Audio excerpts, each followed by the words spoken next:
Kung kayo po ay nagsusulat, ito po ang title ng ating message for this afternoon. Handa na po ba kayo? Ay maganda po makapagsulat din kung hindi man. Pwede po sa cellphone kung wala po kayong dalang papel o sa inyong iPad o kung saan man. Tanggalin nyo na lang po yung notification at saka yung data nyo, i-off nyo na muna. Kasi baka ching, kaching, kaching. Uy, si Shopee. Uy, siya na. Makikita nyo na ang notification na malapit nang dumating ang parcel ninyo o nandun na sa bahay nyo. Yan. Anyway, ito po ang ating message for this afternoon. Piniling anak ng Diyos. Amen. Piniling anak ng Diyos. Napakaganda po, hindi ba? Amen. Okay, yun na po. Tapos na po tayo. Napakaganda eh. Bakit ko ba napili yung mensahe na ito, no? Yung message na ito? Kasi napaka-strong ito sa aking puso. Kanina nga, di ba, yung ating kinakanta na Tagalog, Aking Ama, Aking Ama. Wow!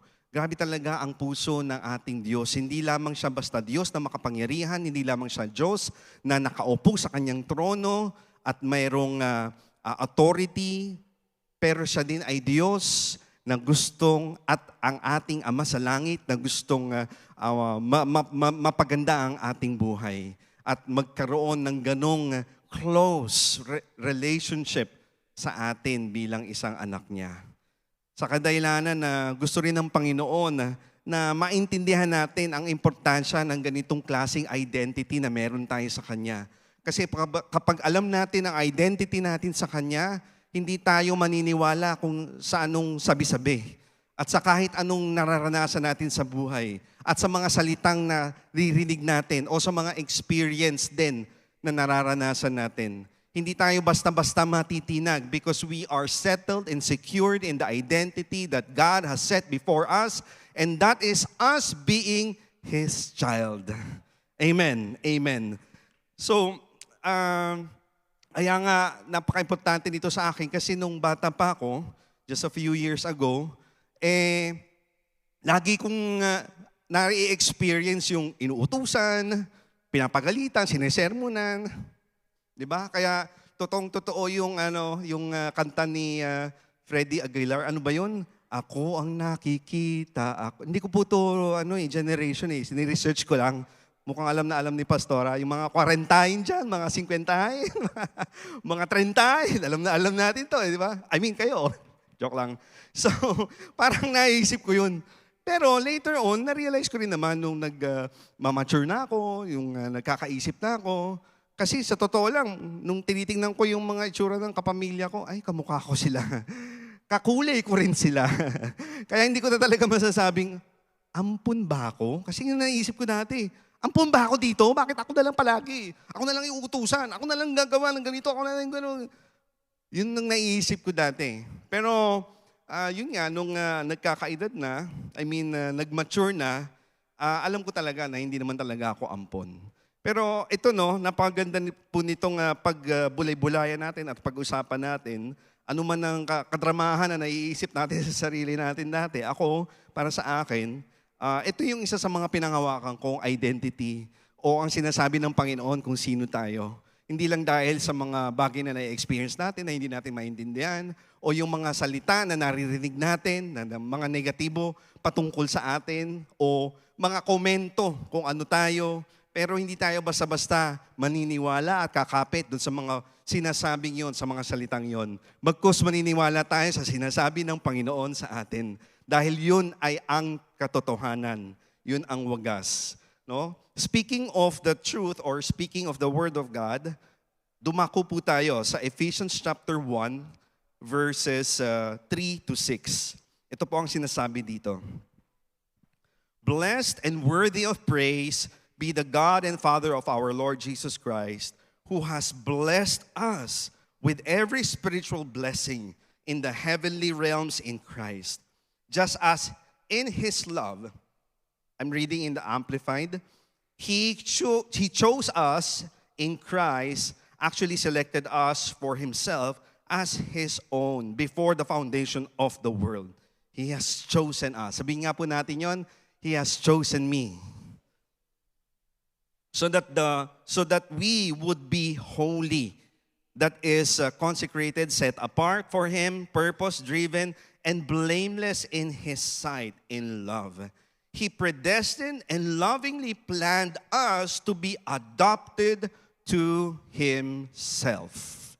Adopted to Himself as His own children through Jesus Christ, in accordance with the kind intention and good pleasure of His will.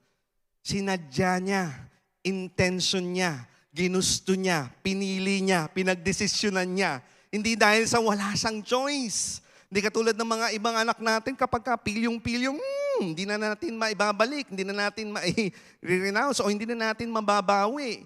Kasi anak natin sila, whether we like it or not, anak na talaga natin sila. But the Lord chooses us to be adopted into Himself. In verse 6, to the praise of His glorious grace and favor, which He also freely bestowed on us in the beloved, His Son, Jesus Christ. Maganda po ito. Basahin ko po sa ASND ng verse 5. Noong una pa'y itinalaga na niya tayo para maging mga anak niya. Ang ibang version din dito sa Filipino Standard Version, itinakda niya noong una pa man ang pagkupkop sa atin bilang kanyang mga anak. Sa pamamagitan ni Jesucristo ayon sa mabuting hangarin ng kanyang kalooban. Ito ay hangarin ng Panginoon. Ito ay gusto ng Panginoon. No, alam natin na sa totoo lang, hindi naman talaga tayo by blood and by flesh na mga Hudyo. Nung itinalaga ng Panginoon ang kanyang pangako kay Abraham that your family, that your race will be blessed, and so on and so forth. Pero sa totoo lang, ewan ko po sa iba sa atin, maaari baka meron po pala kayong dugong Hudyo na hindi nyo lang po alam, or baka yung iba po sa atin dito ay talagang may dugong Hudyo. Pero lahat po tayo dito ay masasabi nating Gentile. Hindi po talaga tayo parte ng original na anak ni Jacob. Kaya nga, sinasabi ni Jesus dito, sinasabi ng salita ng Diyos dito, ay tayo ay kinupkop. Hindi dahil sa dugo o sa laman natin na tayo ay parte ng pamilyang yon, pero tayo ay pinili. Tayo ay, God has chosen us. Napakaganda ng sinabi ng salita dito, no? Ng salita ng Panginoon, kung paano tayo inako at ginawang miyembro ng kanyang pamilya. Inampon. Ampon. Parang napaka-negative na salita, no? Ampon. Ampong ka lamang. Ampong ka lang dito. Sambit ka lang dito. Yan, sa mga mahilig manood ng Filipino teleserye, no? Palagi yung mga ganun yan, eh. Ampon ka lang dito. Makikita nyo, pagdating ng araw, gaganti ako, mga Pinoy teleserye. But really, sa totoo lang, itong salitang ampon na ito ay malawak at napakagandang pag-usapan ito. No? Kasi ang sinasabi dito ni Apostol Pablo na sumulat nitong libro sa Ephesians ay merong kabuluhan. Sapagkat doon sa lugar ng Ephesus, marami na doon ang ethnic or halo-halo na yung mga race nila. Halo-halo na yung mga lahi nila. Merong mga Hudyo, merong mga Romans, merong mga Greeks at other races. Halo-halo na, napakadami na. Pero ang sinasabi ni Apostol Pablo dito, bumalik kayo kung sino talaga kayo at ang pagkakakilanlan ninyo bilang isang anak ng Diyos. Hindi dapat kayo magpadala sa mga sabi-sabi at doon din sa kung ano ang kultura at ang naging practice nyo na bilang isang mamamayan. Pero kayong bilang isang mananampalataya kay Kristo, ang pagkakakilanlan ninyo ay anak ng Diyos. Anak ng Diyos. Pagdating dito sa verse 10, ang sabi po dito, pagdating ng takdang panahon, layunin niyang tipunin ang lahat ng nilikha sa langit at lupa at ipasailalim ang mga ito kay Kristo. So brothers and sisters, kaya natin masasabi na tayo parte ng pamilya ng Panginoon dahil kay Jesucristo. All because of the finished work of Christ. Kagaya ng message ni Pastor Paul last week sa mga English services na sinasabi na because of His resurrection, now we can be called children of God, just like what it says in John 1:12. That we have that right to be called a child of God. Hindi ko makakalimutan yung words na sinabi ni Pastor Paul that Jesus did not defeated death just for Him to establish a church. He defeated death so that He can start a family. Ganon ka-intensyon ang ating Panginoon.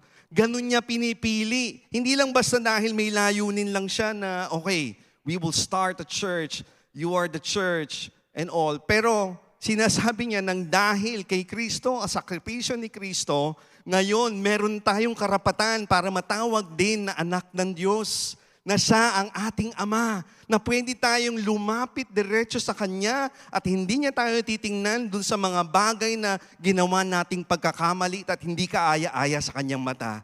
Bakit? Dahil ang anak niya na si Jesucristo ang naging kabayaran para mahugasan tayo sa ating mga kasalanan at para maging anak din tayo ng ating Panginoon.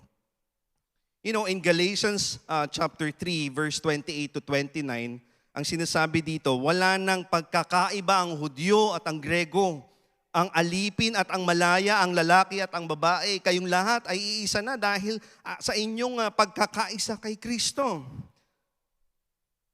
At kung kayo'y kay Kristo, kayo'y mga anak ni Abraham.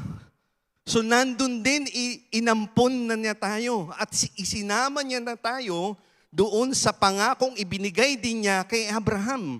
Ano ba yung sabi niya kay Abraham? I will make your name great. I will make you a father of many nations. Blessings I will bless you. Curses I will curse those who curse you. Yun ang klase ng covenant na meron ang ating Panginoon kay Abraham. No? And of course, more than that, kasi ang covenant na meron tayo sa Panginoon is higher and also better than Abrahamic covenant. What we have now with Jesus is a totally higher and brand new and better and greater kind of covenant na meron tayo sa Panginoong Jesus. Makikita natin kung paano ginawa yun ni Kristo. Bago pa man siya ipako sa krus, kahit sino tinatanggap niya, kahit sino nire-reach out niya at binibigyan niya ng kapatawaran sa kasalanan at pinapagaling niya, binibigyan ng buhay mula sa kamatayan, kahit yung istorya na lang ng Roman centurion, kung paano pinagaling ni Jesus, yung kanyang servant, istorya na lang din ng Samaritan woman in the well, di ba? Hindi naman ito mga Hudyo. Sila ay mga Grego. Sila ay ibang lahi. Bagkus mga Gentile sila. Bagkus ang ating Panginoong Jesus walang pili-pili. Kahit sino, bata, matanda, babae, lalaki, maitim, maputi, may buhok o wala, tayo ay minamahal ng Diyos hanggang sa kaitaas-taasan to the highest. God loves us all the same, no matter what kind of status that we have in life. Amen. Amen. Hindi natin yan mababayaran. Hindi yan isang bagay na karapat-dapat sa atin because we don't deserve that. Salvation is a gift. Jesus is a gift. Righteousness is a gift. Lahat ng yan ay ibinigay na ng ating Panginoon dahil mahal niya tayo. Hindi dahil sa karapat-dapat ka. Hindi dahil sa ibang estado mo sa buhay. Hindi dahil sa medyo okay ang itsura mo. Hindi dahil sa kung ano-ano pa. Pero binigay ng ating Panginoon yan dahil ginusto niya. Dahil mahal ka niya. Sinali ka niya. Pinili ka niya. Nilagay ka niya at nilayunin niya na maging parte ka ng kanyang pamilya. Hallelujah. Meron ako ditong nais i-share sa inyo. Kasi sa aking pagre-research, Ang sinasabi sa Republic Act 8552, baka mamisquote ko mga bagay na to. Alam ko may mga attorneys, mga law enforcers sa atin dito. Pero you can research this on your own.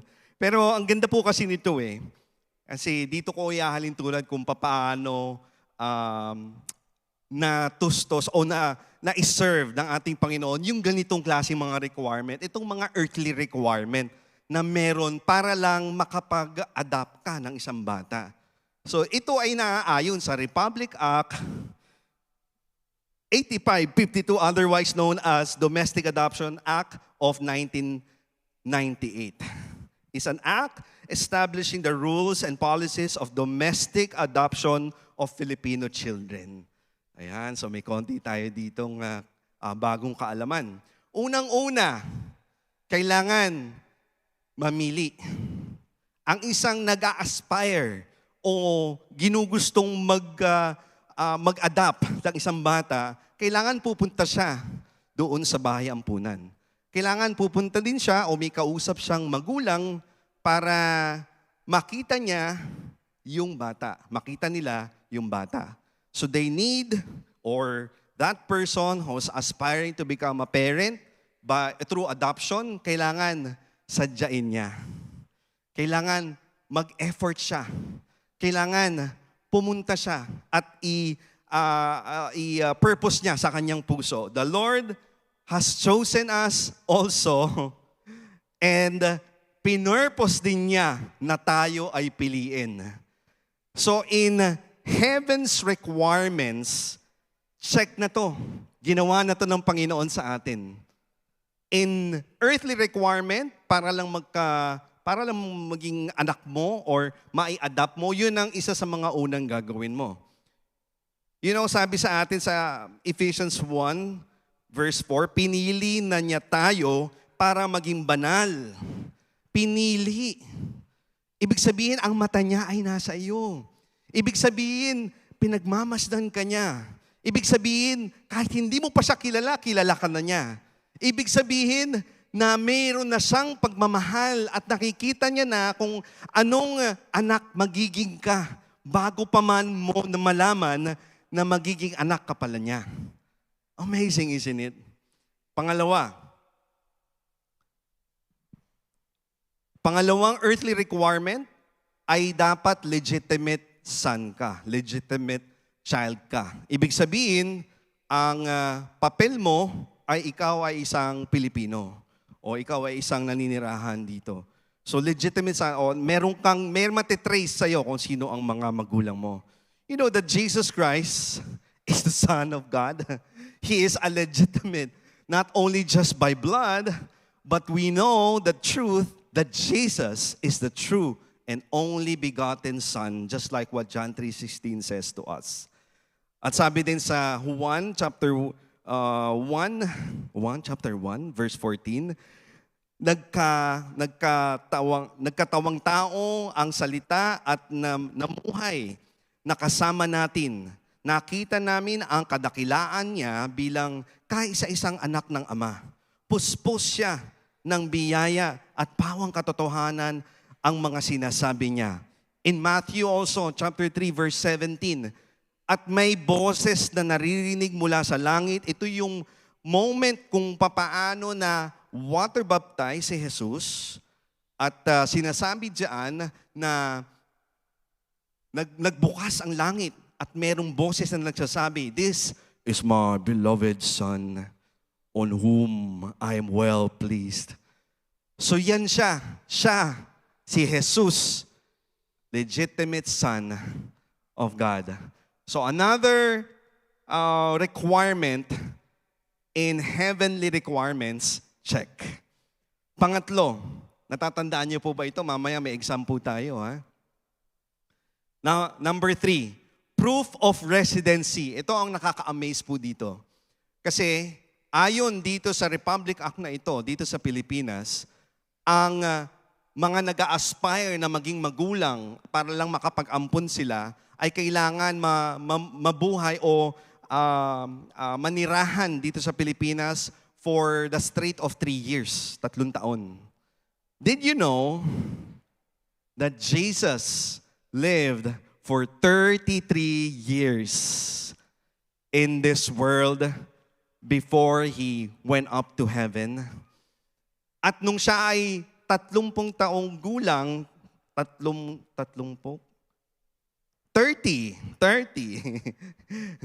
Nagsimula ang kanyang ministeryo. Itong sinasabi sa Lucas chapter 3 verse 23 na si Jesus ay mga 30 taong gulang nang simulan niya ang kanyang ministeryo na tumagal hanggang 3.5 years sa kanyang pagpapapako sa krus. So with this also, alam natin na kaya pala ibinigay ng ating Panginoon, Ama sa langit, si Jesus dito sa lupa ay para masabi natin na siya talaga ay gumagawa ng mga bagay na ganito. He has that proof of residency. Nakakatuwa, ano po? That all of this, God was able to accomplish for us all. Ang mga requirement para lamang matawag tayo at masabi tayong anak ng Diyos. At meron tayong karapatan para maging parte ng kanyang pamilya. No matter what our past is, kahit ano pang naranasan natin, kahit ano pang nagawa natin, kahit ano pang mga bagay, ang masasabi natin pwedeng maging hindrance para tayo ay tumindig at tumayo doon sa pangakong iyon. Number 4 of earthly requirements will undergo physical and psychological test. Physical, psychological test. Alam niyo po si Jesus, never siyang nagkasakit. Alam niyo po ba yon? Kahit sipon. Kasi siya ay may authority sa sickness and disease. Kaya never siyang nagkasakit. He is healthy, he is well, he is strong. That's why, check na sa atin dito sa listahan. A healthy and perfect sacrifice He is. A perfect Lamb of God. Kaya sinabing perfect Lamb of God, walang bahid. Walang kahit anumang sugat. Kasi sa sa sakripisyo nila ng mga animals before, para lang mapatawad sila sa kanilang mga kasalanan, kailangan idaan yan sa isang matinding pagsusuri. Ang isang sacrifice na lamb o animal, kailangan makita nila na walang gasgas, walang sakit, walang sugat, walang kahit ano. Perfect eh. Dapat perfect. And Jesus Christ is also perfect. He is the perfect Lamb of God. He is the perfect sacrifice. At kung masasabi nating He will need to undergo psychological test, oh my goodness. He is full of wisdom. He is the truth Himself. Grabe ang kanyang karunungan.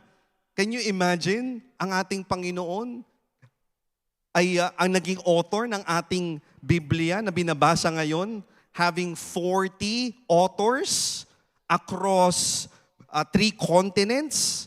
Pagkatapos, meron pang at least 16,000 na connection in the time being ng 1,500 years. Sino po bang makakagawa nun? Ang ating Panginoon lamang. Ang ating Panginoong Diyos lamang ang pwedeng makagawa niyan. At saka, His ways are higher. His thoughts are wider. Kaya nga siya tinawag na omniscient. He knows everything. He's full of wisdom. And that's why He is also capable when it comes to psychological. Although psychological, it's soul, no? Kaluluwa yan eh. Ang ating mind, will, and emotion. But the Lord, He is perfect in all His ways. He is God. He knows everything. Siya nga ang naging source ng wisdom na ibinigay niya rin kay Solomon. Siya nga ang naging source ng mga direksyon na ginawa ng mga men and women in the Bible who did all of those miracle signs and wonders. Siya nga ang naging source kung ano ang napakagandang, napakatalinong at napaka-strategized na klase ng plano para lang tayo ay mapatawad sa ating mga kasalanan. Patungkol kay Jesus na siyang hugas ng ating mga kasalanan. Also, in earthly requirements, kailangan wala ding criminal records. Malinis. Merong NBI at saka police clearance. Ang dami pong requirement, para lamang makapag-ampon ka ng isang bata. But really, kailangan clear ang record mo. Kailangan wala kang anything na kahit na i-blatter ka doon, kahit yung mga record na kahit anong mga ganyang klase. Because in 2 Corinthians 5:21, this is also who Jesus Christ is to us. He is perfect. At sinasabi dito na kailanmay hindi nagkasala si Kristo. Ngunit alang-alang sa atin, itinuring siyang makasalanan para sa pamamagitan niya ay maituring tayong matuwid ng Diyos. He is perfect in all His ways, but yet He gave Himself for us so that He can be sin for you and for me, and He can take care of that sin. At para maging kaaya-aya tayo na maging parte ng Kanyang pamilya, we are now be called righteous. Mahirap mang isipin, mahirap mang intindihin. Sa totoo lang, diyan papasok ang ating pananampalataya. Kasi kung naiintindihan mo lahat, kung nai-explain mo lahat, ay baka sobrang talino mo, mas matalino ka na kay Lord. Pero diyan papasok ang faith. It's by faith that we believe on that. It's by faith we receive the gift of salvation. It's by faith that we receive the gift of righteousness. It's by faith that we know that we are a child of the Most High God. Amen. At meron pa, kailangan maganda rin ang reputasyon mo. Hindi ba napakaganda ng reputasyon ng ating Panginoon? Mula pa lang sa sinauna, mula pa lang sa Genesis, and all the way sa ating panahon ngayon. He has that good and great reputation. Kayang-kaya natin siyang paniwalaan, bigyan ng papurit pagsamba because He has that reputation. Number 6, are you following? Yes. Proof of capacity to provide for the child's lifetime. Wow, my goodness. Hindi lang pala, kapag mag-aampong ka ng isang bata, hindi lang pala yung kaya mong pag-aralin siya o kaya mong tustusan ang kanyang pagkain araw-araw, hindi lang yung dahil sa may maayos kang bahay o ano. Pati pala hanggang sa college niya, hanggang siya ay maging adult. Bago pa siya maging adult, kailangan maipakita mo yung ADB mo. Ano ba yun? Yung average daily balance na kayang-kaya mong i-provide hanggang siya ay mag-college. That's the kind of requirement that you need. Brothers and sisters, alam natin na napakayaman ng ating Panginoon. Alam natin na pagmamayari niya ang lahat, ginawa niya ang lahat. At pati ang mga bagay na hindi na natin maisip, pati mga bagay na hindi natin inaakalang ibibigay niya, the best of what heaven has to offer, Jesus Christ, He gave for you and for me. It's so amazing. He is rich. Yan ang pagpapatunay ng ating Diyos sa langit. Dito pa lang masasabi natin, check. Sabi sa Philippians 4:19, hindi lang basta pangangailangan mo na naaayon sa iyong computation, pero naaayon sa riches and glory ni Jesus Christ. Puspos, sobra-sobra nag-uumapaw. Exceedingly abundantly above all what you can ever ask, think, or imagine, beyond your wildest dreams. Even doon sa mga bagay na hindi mo na maisip, even sa mga bagay na hindi mo na ipapanalangin, pero binibigay ng Panginoon pa rin sa iyo. Ito maganda to. James 1:17. Lahat ng mabubuti at angkop na kaloob ay nanggagaling sa Diyos. All good and perfect gift comes from God.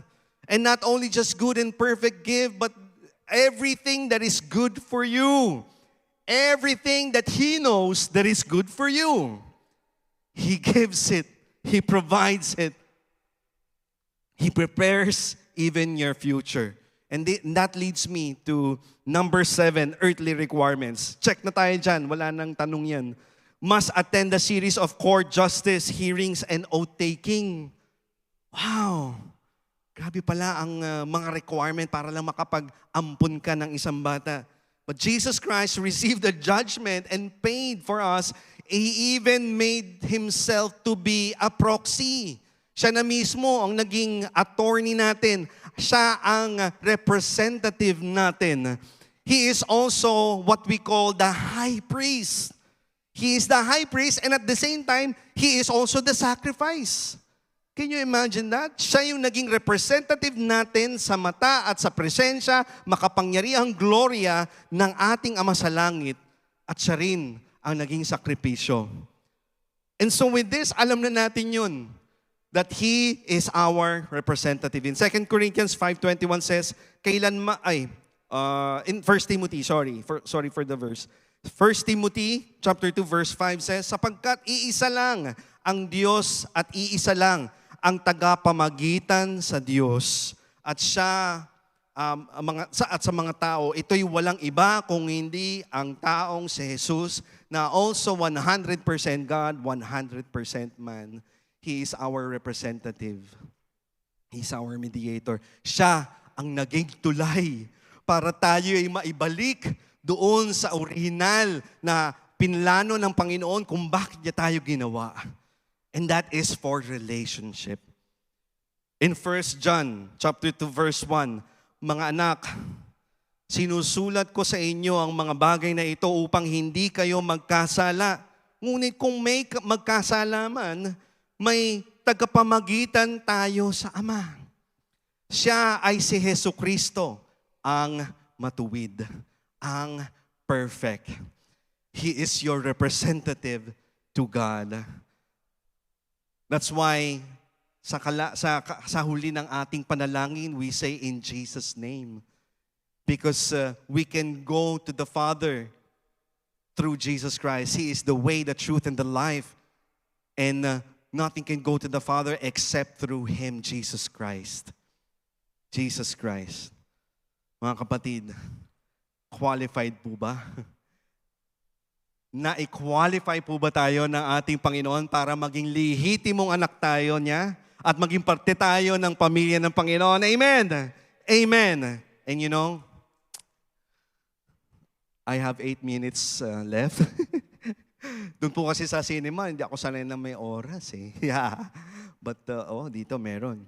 What happens now when you are adopted? Ano ba ang mangyayari na? Okay, na i-process na, everything, check.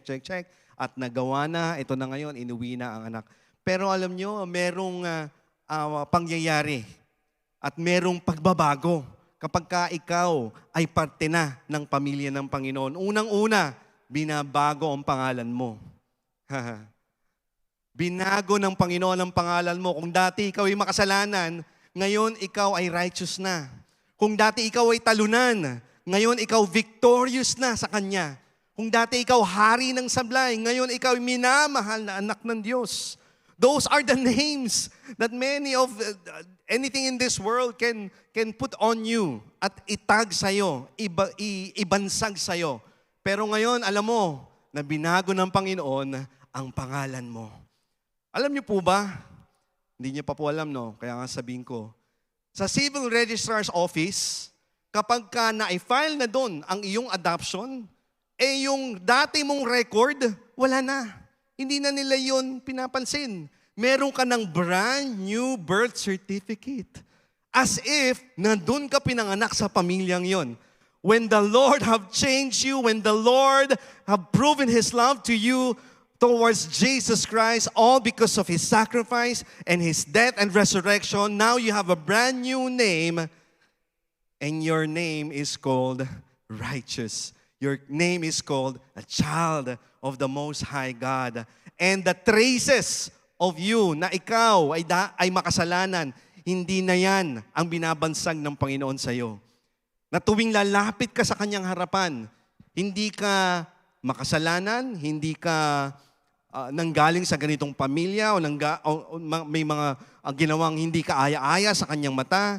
Tinitingnan ka niya sa pamamagitan ni Jesus. At tumitingin siya kay Jesus para makatingin siya sa iyo dahil si Jesus ang iyong representative. And so when He looks at Jesus Christ, And when he looks at you through Jesus Christ, then he sees his son. He sees that he is loved. He sees that he is precious. He sees that he is a child of the Most High God. Name change. Pinili niya to. Pinipili ng Panginoon kung paano niya babaguhin ang pangalan mo. Katulad na lang kung paano niya binago ang pangalan ni Abram. From Abram, ginawang Abraham. From Sarai, ginawang Sarah. From Jacob, naging Israel. From Saul, naging Paul. From Simon, naging Peter. From other names, katulad nung Joshua, Hosea, something like that. Katulad ni Pastor Stephen kaya, hindi niya mabigkas. Ako rin, hindi rin eh. Pero ginawang Joshua. Wow, all these name change. Katulad na lang ng pang-12 son ni Jacob, si Ben-Oni, naging Benjamin. Wow, the Lord can change your name just like that. At makikilala ka hindi lang dahil sa kung ano ang meron kang nakaraan, ang mga nagawa mo. Kawawa naman, katulad ni Jacob. Ang pangalan niya ay Jacob, ang meaning nun ay supplanter or nail grabber. Kasi nung lumalabas si Esau, nauna si Esau, kambal sila eh, si Esau sa Jacob. Nauna si Esau, whoop! Andun yung kamay ni Jacob. Teka muna Esau, ako muna. Parang gano'n, kaya nail grabber, supplanter, deceiver. And the Lord doesn't see him that way. The Lord sees him as Israel. The Lord sees him as what He knows and He wants and He predestined for Jacob to be, and that is Israel. A triumphant one. Wow. At yun din ang tinatawag ng Panginoon sa iyo. You are not defined by your failures. You are not even defined kung saang pamilya ka belong. Kung sinong anak ka, anong nagawa ng tatay mo, ng nanay mo, anong storya ng buhay mo, anong kultura ang merong na-practice mo. The Lord looks at you and He says, you are an apple to my eyes. You are beautifully and wonderfully made. No matter what, kahit ano pang pagsubok ang hinaharap mo, maraming mga negatibo ang naririnig kang salita. Pero dun mo, ibabalik ang sarili mo sa kung ano ang dapat tayuan mo, kung ano ang katotohanan, kung anong sinasabi niya, hindi sinasabi ng iba. Doon ka tatayo. And with that, kapag alam mo at you have that confidence of being a child of the Most High God, kahit ano pang sabihin ng mundo sa'yo, you are settled, you are secured in your identity in Him. Also, kapag parte ka na ng pamilya ng Panginoon, alam natin yan na meron ka na ring mana. You have that inheritance from heaven. In Galatians chapter 4 verse 7 says, no longer slaves. Hindi ka na nalilimitahan dahil ikaw ay kontrolado ng mundo. No, God has given you freedom. And God has given you that mana or inheritance. Hindi ka na parte lamang ng kaharian ng Diyos. Bagkus, ikaw ay anak. Yung mga anak ko nga hindi naman nagpapaalam pagka may gustong kainin sa ref namin. Kung ano yung meron doon, hala, sige. Kaya literal yung isa naming anak na babae parang napapabayaan sa kusina. Kasi late lang ng bahay. So ilang hakbang lang, nasa kusina na. Tuwing pupunta sa ref, ginagawang cabinet. What will I eat? Maya yun, every 20 minutes. Kaya, okay. Grabe yung appetite, marang-mara sa tatay. So, di ba ganun? Pagka ikaw ay anak, hindi ka na basta na lamang, kinay. Hindi naman nagpupunta sa akin si Caleb. Oh, thou Father, can I ask for allowance? Wala namang ganun. Pupunta lang, Dad, allowance ko. Ganun, no? Parang may patago eh. Parang yung may ganung, parang ATM. Okay. Dad, yung pinasok ko kahapon, hindi ako nabigyan ng allowance nun. Tapos na yun, kahapon yun eh. Bakit?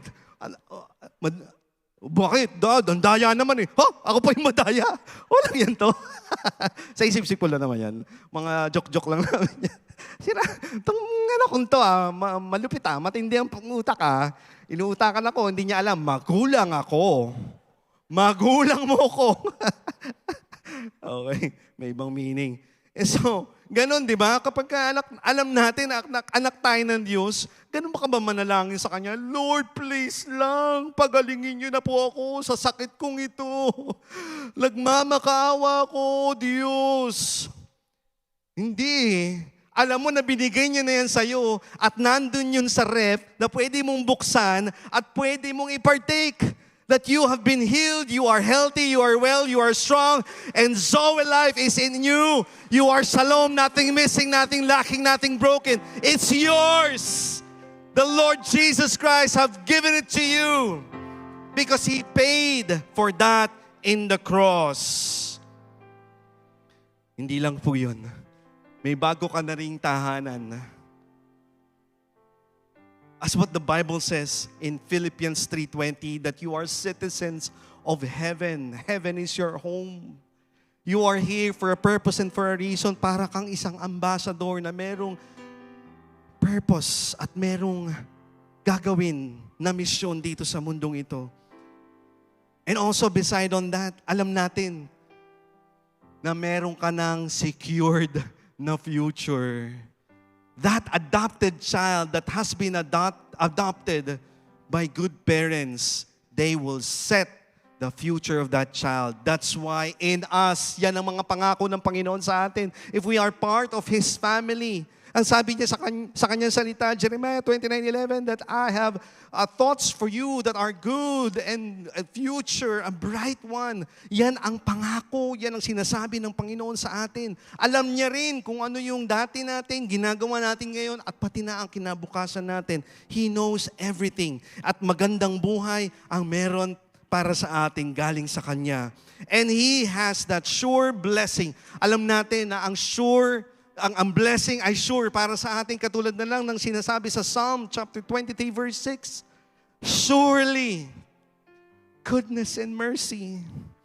Kahit anong klaseng pagsubok, kahit anong klaseng higante, kahit anong klaseng problema ang hinaharap mo ngayon, itong sinasabi ng Panginoon, itong sinasabi ng Ama mo, na makapangyarihan, na alam ang lahat, na matalino, at lahat meron siya para sa iyo. Itong sinasabi niya sa iyo, I have given you a bright future. I have a sure blessing for you. Kahit ano pa man ang na-experience mo dito sa mundong ito, sure pa rin ang pangako ko para sa iyo. Lahat yan ay yes and amen. And lastly, alam nyo, in the practice of Jews and Romans sa panahon na iyon, kapag sila ay nag-ampon, namimili sila, no? At pinipili lang nila yung yung magaling, yung matalino, yung malakas at healthy. Pero ang Panginoon, pag namili, kahit sino, dahil di siya tumitingin doon, tumitingin siya kung paano kanya ginawa at ang kanyang pagmamahal sa iyo. At hindi lang yun. Nung mga panahon na yun, kapag namili sila, and this is what's good about this, and I'll close, I promise. Kapag namili sila nang i-adapt nila sa panahon na yun, hindi na yun pwedeng mabago. There's no return, no exchange. Kumpara sa mga tunay nilang anak na lumabas sa kanila at naging anak nila, blood and flesh, pwede nilang i-renounce yun. Pwede nilang itakwil yun bilang isang anak nila kahit kamukha nila. Pero itong pinili nilang i-adapt nila, there's no turning back. There's no turning back when the Lord have chosen you, love on you, and forgiven you, and give you that chance to become a part of His family. There's no turning back. Wala nang pwedeng makapaghiwalay. Sabi sa Romans 8 na walang kahit anuman dito sa mundong ito makakapaghiwalay sa pagmamahal na meron ng Diyos sa iyo. You are His. You belong to Him. You are loved no matter what. There's no turning back. Walang kahit ano dito sa mundong ito ang pwedeng makapagpapigil, makapagpaputol, at makapagpalayo sa meron kang relasyon sa iyong Ama sa langit dahil kay Kristo. Amen. Tayo ay piniling minamahal na anak ng Diyos. Panginoon, marami pong salamat. Sa pagkakataong ito ay nakatanggap kami ng salita mula sa iyo. Alam namin na ito ang isa sa mga punot dulo kung bakit mo isinakripisyo yung sarili, binigay ang iyong anak sa krus, mamatay at mabuhay ng muli para sa amin. At lahat ng yan dahil gusto mo kaming maging parte ng iyong pamilya. And now, because of Jesus Christ, we can be called children of the Most High God. Salamat, Panginoon. Patuloy naming aalalahanin, ilalagay sa aming puso at isipan ang mga salitang, mga pangako at mga katotohanan na nasasaad sa iyong salita, O Diyos. Pinaniniwalaan namin ito sa aming buhay, na aming puso at isipan. Sa pangalan ni Jesus. Bago po tayo magpunta sa ating mga announcements and also closing prayer, nais ko lamang i-ask na lahat po tayo ay pumikit at tumungo para magkaroon po tayo ng pagkakataon upang ibigay ang ganitong klaseng imbitasyon sa mga taong gustong maging parte ng pamilya ng Panginoon sa pamamagitan ni Jesucristo. Ang sabi sa kanyang salita in Romans 10:9 and 10, when you confess with your mouth and believe in your heart that Jesus Christ is Lord and God raised Him from the dead, then you shall be saved. Ang ating kaligtasan ay regalo na ibinigay ng ating Diyos sa pamamagitan ni Kristo. Ngayon, meron kang pagkakataon para tanggapin ang ganitong klaseng buhay, para mabago niya ang pangalan mo, mabago niya ang pamilya mo, at malakaran mo ang purpose ng Panginoon para sa iyo. Doon sa mga gustong tanggapin si Jesus sa unang pagkakataon, maaari lamang na itaas niyo po ang inyong kamay kung saan man kayo nauupo para maipanalangin po namin kayo sa isang salamat, salamat, salamat. Even in the balcony, salamat, salamat.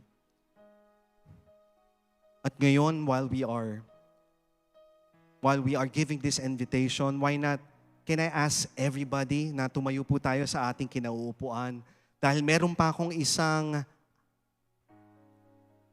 i-ask na pabor mula sa inyo. Kasi alam natin na maaaring mahirap ito, pero alam niyo po ba na kapag naging bold kayo on how you will want to receive Jesus Christ, ibang-iba yung klase ng experience na mararamdaman ninyo. And doon sa mga nataas ng kamay at gustong tanggapin si Jesus sa unang pagkakataon, maaari lamang na samahan nyo kami dito sa harapan. Pumunta po kayo sa harap at para maipanalangin po namin kayo. Hindi po ito para ipahiya kayo or anything else, but this is something na gusto namin gawin para mai-guide namin kayo doon sa pagpapala at regalo ng kanyang salvation. Dito po. Maraming salamat. I know there's somebody else, nakakita pa ako ng ibang kamay. Salamat. Pero tumingin po kayo sa akin. Palakpakan po natin sila. Ginagawa niyo po ang desisyon na ito. Ang klase ng pinaka-importanting desisyon na gagawin ninyo sa buong buhay ninyo, and that is to receive Jesus Christ as your Lord and Savior. Ngayon, meron siyang napakagandang at napakalawak na pangako para sa inyo. But ang unang hakbang para matanggap ang mga pagpapalang yan ay tanggapin siya at maging isa sa Kanya para matawag din niyang anak kayo ng Panginoon. Church, why not? Let's pray this together with them. Ang gagawin lang po natin ay mananalangin po tayo. Thank you very much, sir.